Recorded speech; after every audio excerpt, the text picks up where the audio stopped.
Hey, what's up guys? Welcome to my channel and I am back with a new video. We have been talking about the Nokia 10 for quite a while now and we learned that Nokia is going crazy with the display sizes. The Nokia 10 will have a 6.6 inch display which makes it the biggest Nokia flagship phone out there. We have also been talking about the camera and the main focal feature of the Nokia 10 is going to be its camera capabilities. Nokia 10 पे सबसे बड़ा camera sensor देखने को मिलेगा जो Nokia आज तक कोई भी स्मार्टफोन पे उसकी प्रीमियम कैटेगरी या फिर बजट और मिड रेंज कोई भी स्मार्टफोन पे आज तक इम्प्लीमेंट नहीं किया है। और एक लार्ज सेंसर का मतलब है आप इसमें और भी बेहतर क्वालिटी की फोटो और वीडियोग्राफी देख पाएंगे जो नोकिया की कोई भी स्मार्टफोन पे आज तक इस्तेमाल नहीं किया गया है। और नोकिया 10 पे जो कैमरा सेंसर इस्तेमाल किया जाएगा वो साइज में ऑलमोस्ट डबल होगा जो इसकी मेन कैमरा सेंसर के साथ कंबाइन होकर और भी बेहतर क्वालिटी की फोटो प्रोवाइड करेगा। नोकिया 10 पे मेन कैमरा सेंसर के साथ और भी डिफरेंट टाइप की कैमरा सेंटर इस्तेमाल किया जाएगा जो डिफरेंट पर्पस के लिए काम पे लिया जाएगा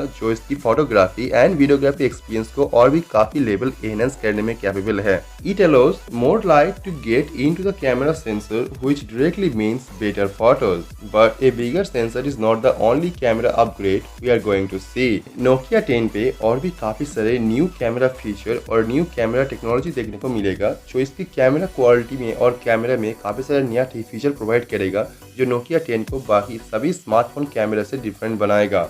According to a very popular South Korean website, Nokia 10 पे 5 रियर कैमरा सेटअप देखने को मिलेगा जैसा नोकिया के प्रीवियस फोन नोकिया 9 पे देखने को मिला था। रूमर सजेस्ट नोकिया 10 पे नाइट फोटोग्राफी के साथ साथ यहाँ पे dedicated night videography feature provide किया जाएगा जो नाइट में जो वीडियोग्राफी किया जाएगा वो और भी बेहतर होगा और यहाँ पे डेडिकेटेड नाइट मोड भी देखने को मिलेगा जो इसकी वीडियोग्राफी एक्सपीरियंस को और भी बेहतर बनाएगा। तो आप चैनल को सब्सक्राइब कर लीजिए और बेल आइकन को प्रेस कर दीजिए ताकि इसके बारे में जो भी नया अपडेट आएगा और जो भी नया न्यूज़ आएगा वो आपको मैं सबसे पहले इन्फॉर्म कर पाऊँ ताकि आप इस डिवाइस के बारे में सभी रिपोर्ट और सभी न्यूज़ सबसे पहले जान सके। तो let me know your thought on this and I will see you guys tomorrow. Peace out.